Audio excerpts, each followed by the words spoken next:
Gertlush, that. Gertlush. Nothing like a cold pint of Thatcher's Gold, eh, Will? Ah, you're right there.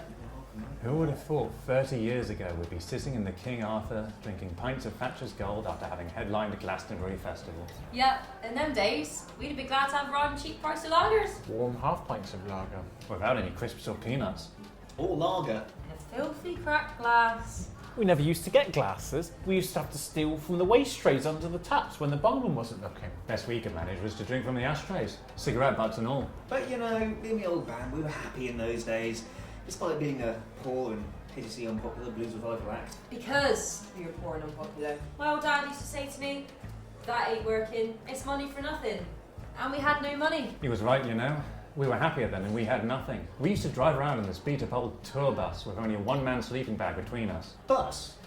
You're lucky to have a bus. It was me and a six-piece prog rock band, all huddled right in the back of the minivan. All the doors were missing. We were squished right up against a dinner gong for fear of falling out. You were lucky to have a van. We used to have to fit a 10-piece ska band and all the instruments in the back of a Fiat 500. We used to dream of travelling in a Fiat. Would have been a limousine to us. The best we got was a wobbly trailer attached to my mum's Nissan Micra. It had 3 headlamps, 2 on the left, 1 on the right, and when you turned one on, all 3 came on at once. Bus?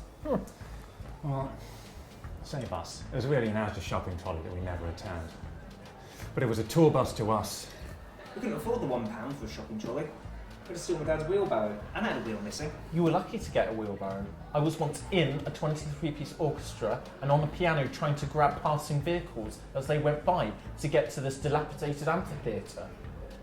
Amphitheatre? Yeah. You were lucky. My old band, we used to support the house band at a bar in the back streets of Bristol. We'd spend 6 hours setting up the stage, play a 20-minute warm-up set, and the payment we got was anything we managed to scrape off of the floor at the end of the night. When it came time to tear down, the only drinks that we got was what the house band poured all over us.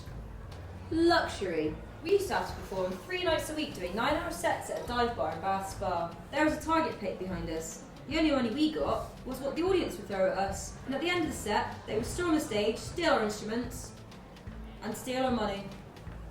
Well, of course we had it tough. We used to perform 12 hours a day on a hay bale at the side of the A370, week in, week out. The only compensation we got was when the commuters threw at us from their cars as they passed us by. And we had to pay rent to Farmer Cutler for the hay bale, and he would fine us if we lost any strands of hay, the cheeky bastard. Right.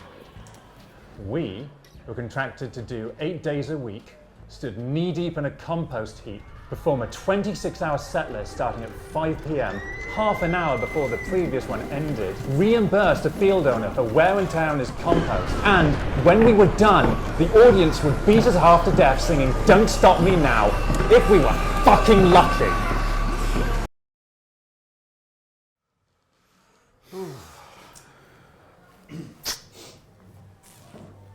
I once had to play in Western. Oh.